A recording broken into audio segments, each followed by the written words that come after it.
तुम खुद देखो, 40 वर्ष तक मनुष्य अपनी जिंदगी को सही जीता है। कितने साल? जम के बोलो जरा। 40 साल तक मनुष्य अपने जीवन को सही जीता है। खूब खाता, आराम से पचता, खूब डेंटिंग पेंटिंग सब चकाचक, कपड़े मपड़े सब जोरदार, रकम मकम सब पहने, खूब अच्छा लगे, क्योंकि 40 वर्ष की जिंदगी तुम्हारी है।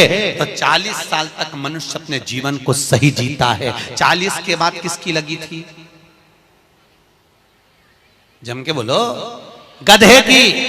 तो 40 से 60 तक मनुष्य गधे जैसा बोझा ढोता है। बच्चों को बड़ा करना है, शादी करना है, मायरा भरना है, परिवार को पालना है, तो बोझा ढो रहा है। जैसे गधा बोझा नहीं ढोता, ऐसे 60 तक बोझा ढोया। 60 के बाद उम्र किसकी लगी?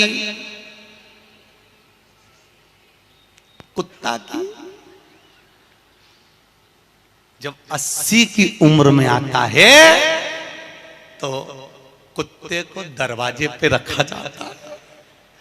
जब तुम्हारी 80 की उम्र होगी तो घर के लोग कुर्सी डाल के, खटिया पलंग दरवाजे के पास हॉल में बिठा देंगे, वहीं बैठे, और रोटी भी दरवाजे के पास, चाय भी दरवाजे के पास, क्योंकि कुत्ते को अंदर परमिशन नहीं है।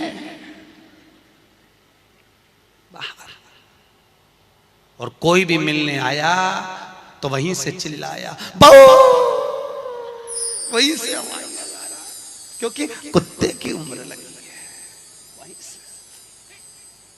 वहीं से अब कुत्ते के बाद में 80 के बाद 80 से 100 उल्लू की। डॉक्टर साहब क्या गई? डॉक्टर साहब मुझे रात में नींद नहीं आती। डॉक्टर साहब ने टेबलेट दे दी, नींद की गोली दे दी, डॉक्टर साहब ने इंजेक्शन लगा दिया। कितने भी अच्छे अच्छे डॉक्टर को दिखा लेना, पर 80 से 100 साल की जब उम्र होगी, डॉक्टर को क्या मालूम कि किसकी लग गई। शिव महापुराण कहती है 80 से 100 में कितनी भी दवाई खाओ, कितने भी इंजेक्शन लगवाओ, पर रात्रि को नींद नहीं आएगी।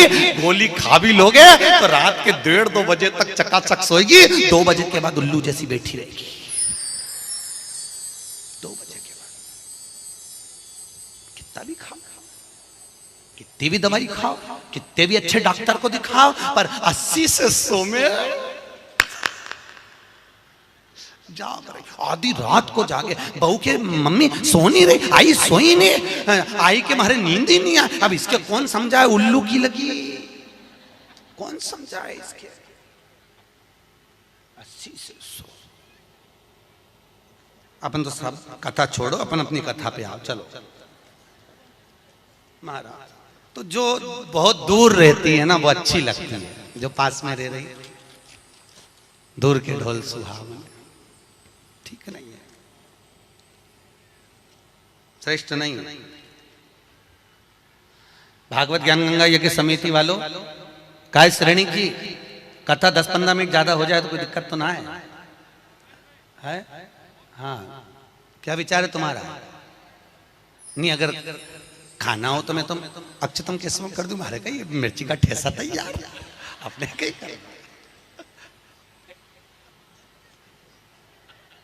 आमठी न चावल, आज तो खूब चक निपटा। अगला प्रश्न है, तो ये प्रदक्षिणा का प्रश्न। अगला प्रश्न, शिवलिंग की पूजा करने के लिए शिवलिंग को घर में कहां रखें? जहां तुम्हारी मर्जी हो। अब ये तो भगवान शंकर को पूजा घर में रखो ना, जहां पूजन होती है, जहां देवता बैठे हुए वहां रखो।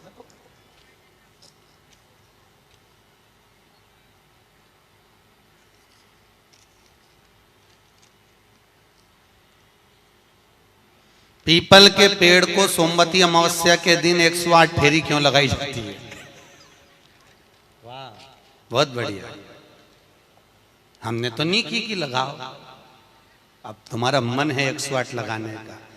याद रखना, पीपल के वृक्ष की परिक्रमा करने से वैभव बढ़ता है, आंवले के वृक्ष की परिक्रमा करने से लक्ष्मी बढ़ती है। याद रखिए, तुलसी की परिक्रमा करने से सौभाग्य बढ़ता है। अब 108 मन का लगाओ, चाहे 208 लगाओ, 216 लगाओ, ये आपके ऊपर है। यहाँ आपका भाव होना चाहिए कि हम भगवान को कैसे रिझाएं।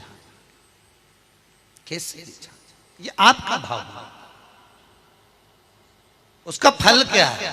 तो उसका फल वैभव प्राप्ति का है, धन प्राप्ति का, यश प्राप्ति का। आप चित्त नहीं लगा।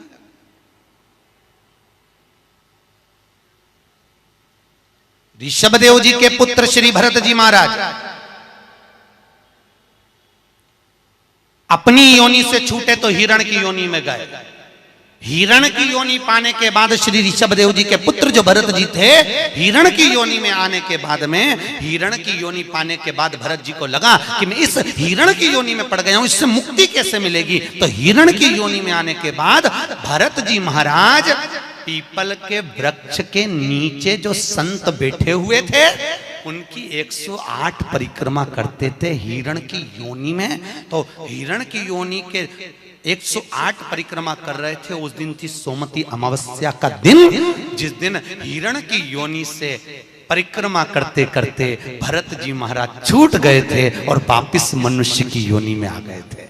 ये 108 परिक्रमा का फल है। ऋषभ जी के पुत्र हिरण की योनि से छूटकर परमात्मा की भक्ति को मनुष्य देह मिल गए। शायद हो सकता है हम मानव की देह में हैं और मनुष्य की देह में आकर अगर हम भगवान की 108 परिक्रमा लगाते हैं, हम भगवान का भजन करते हैं, 108 परिक्रमा के अंतर्गत हम डूबे रहते हैं, तो हो सकता है मनुष्य की योनि से छूटकर हम देव योनि में चले जाए, भगवान की परास प्राप्त हो जाए। मां तो शास्त्र कह रहा है, अंजना माता गौतम बाबा से कहने पर शंकर की आराधना कर रही है। और आराधना करी माता अंजना ने, शिव जी की आराधना करी, शंकर की जब आराधना करी, शंकर का अभिषेक करा, भगवान भूत भावन प्रसन्न हो गए और शंकर भगवान ने उसी समय माता अंजना को वर प्रदान करा, तो चिंता मत कर, तेरे घर में पुत्र होगा। पुत्र, तू क्यों चिंता कर? भगवान शंकर जब भी देते हैं छप्पर के देते हैं। भगवान कृष्ण के यहाँ कितने बच्चे दिए? 1,77,086। अब अंजना माता के यहाँ भगवान संतान दे रहा है। भगवान अंजना माता के यहाँ हनुमान जी महाराज कितने भाई थे? माता अंजना के गर्भ से जो संतान हुई थी, हनुमान जी महाराज सगे भाई कितने थे? हनुमान जी कितने भाई?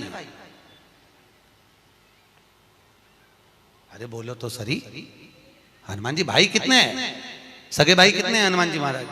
तो अंजना माता ने जब भगवान शिव की आराधना करी, शंकर की जब आराधना करी, तब भगवान शंकर प्रसन्न हुए। समय बीता, माता अंजना के गर्भ में भगवान शंकर के तेज पुंज को पवन देव ने ले जाकर माता अंजना के गर्भ में स्थापित करा। स्थापित करने के बाद पूर्णिमा के दिन, चैत्री पूर्णिमा के दिन, भगवान अंजना माता के गर्भ से शंकर का ही एक अवतार श्री हनुमान जी महाराज प्रकट हुए हैं। महाराज श्री हनुमान जी महाराज की।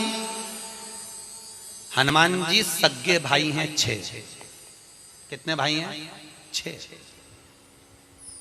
सगे भाई। सबसे पहले नंबर हनुमान, फिर गतिमान, केतुमान, धृतिमान, यतिमान। ऐसे हनुमान जी महाराज के 6 भाइयों का क्रम वर्णन किया गया। कितने भाई हैं? 6। हनुमान जी महाराज का एक भाई है जिसका नाम है गतिमान। क्या नाम है? गतिमान।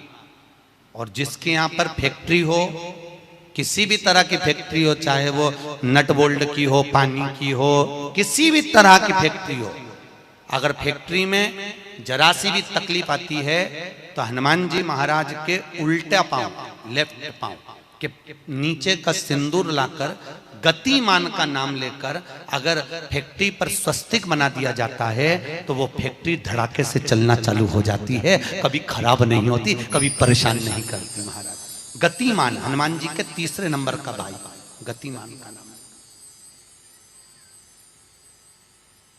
ये जो राजनेता होते हैं ना, जब चुनाव लड़ने के लिए जाते हैं और उन्हें विजय प्राप्त करना है तो विजय पाने के लिए वो एक ही काम करते हैं। हनुमान जी के 3 नंबर का भाई गतिमान, उस गतिमान के नाम से जो व्यक्ति युद्ध करने के लिए जा रहा है या विजय पाने के लिए जा रहा है, अपने बराबर का लच्छा जानते हो, नाड़ा मोली, उसको नाप कर गतिमान के नाम से लपेट कर हनुमान जी के मंदिर में रख देता है और उस मोली को फिर अपने हाथ पर बांध लेता है, तो वो हार नहीं सकता, विजय ही प्राप्त करेगा। गतिमान का इतना प्रभाव है हमारा, चाहे कुछ भी। गतिमान है, वो नीचे नहीं गिरने, उसकी प्रखरता गतिमान। श्री हनुमान जी महाराज का प्रागट्य हुआ, अंजना माता के गर्भ से श्री हनुमान जी महाराज प्रकट हुए। पवन तनय संकट हरन मंगल मूर्त रूप, राम लखन सीता सहित हृदय बसौ सुर भूप। श्री हनुमान जी महाराज प्रकट हुए, देवताओं ने पुष्पों की वृष्टि करी, गंधर्व गान करे, अप्सरा नृत्य करी, चारों तरफ सुख समाहित हुआ। श्री हनुमान जी महाराज की, हनुमान जी महाराज प्रकट हुए, प्रबल। रावण को मारने में सबसे ज्यादा सहयोग किसने करा था? अरे जम के तो बोलो, हनुमान जी। पूरी पृथ्वी पर सबसे ज्यादा मंदिर किसके हैं? बोलो तो हनुमान के। अपने करमाला में तुम गिनना, अगली बार आऊंगा तो पूछूंगा। अगर अगली बार भागवत ज्ञान गंगा यज्ञ समिति ने मान लो बुलाया, तो पूछूंगा आपसे आके कि करमाला में कितने हनुमान जी के मंदिर हैं और राम जी के मंदिर कितने हैं। राम जी के मंदिर अगर 5 होंगे तो हनुमान जी के मंदिर 20 होंगे। हर जगह पर हनुमान मिल जाएंगे, हर जगह, कहीं पीपल के नीचे, कहीं कहीं बैठे हुए, कहीं कहीं बैठे, हनुमान ही हनुमान, ढेर सारे हनुमान। आखिर हनुमान जी के मंदिर ज्यादा, राम जी के मंदिर कम क्यों?